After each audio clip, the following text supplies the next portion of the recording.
What if I told you the most dominant team in China this year wasn't Red Bull? While Max Verstappen battled mechanical issues, McLaren rose like a phoenix and rewrote the script.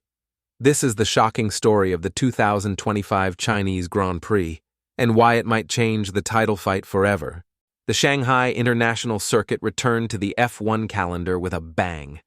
A fast, technical track with overtaking opportunities, perfect for drama.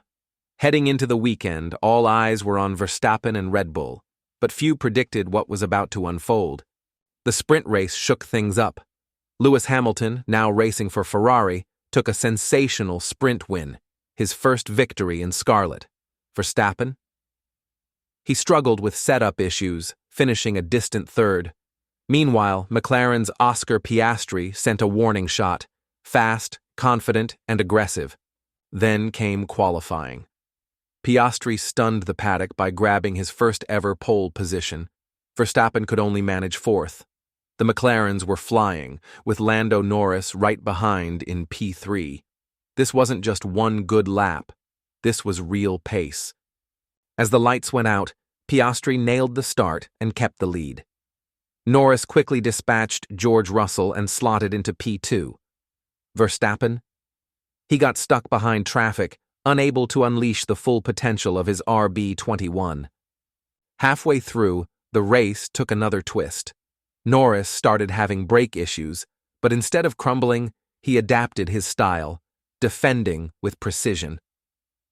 Piastri, meanwhile, controlled the pace up front with stunning composure.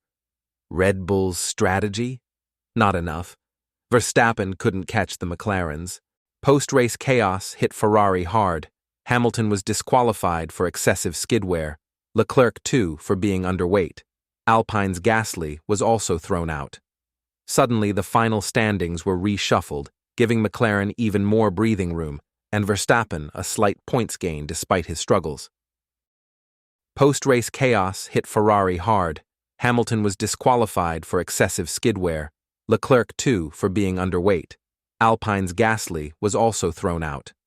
Suddenly, the final standings were reshuffled, giving McLaren even more breathing room, and Verstappen a slight points gain despite his struggles. So what went wrong for Red Bull? It wasn't catastrophic, but it wasn't their usual dominant self. Verstappen cited balance issues and grip problems. This might have been just one off weekend, or is it a sign of McLaren closing the gap? The championship standings have shifted. Verstappen still leads, but the gap is tightening. McLaren now looks like a genuine threat. If they keep this up, 2025 could be the closest title fight we've had in years. Next stop, Miami. Will Red Bull strike back? What did you think of McLaren's epic comeback and Verstappen's struggles? Let us know in the comments, and don't forget to like, subscribe, and hit that bell so you never miss a race recap. See you next time.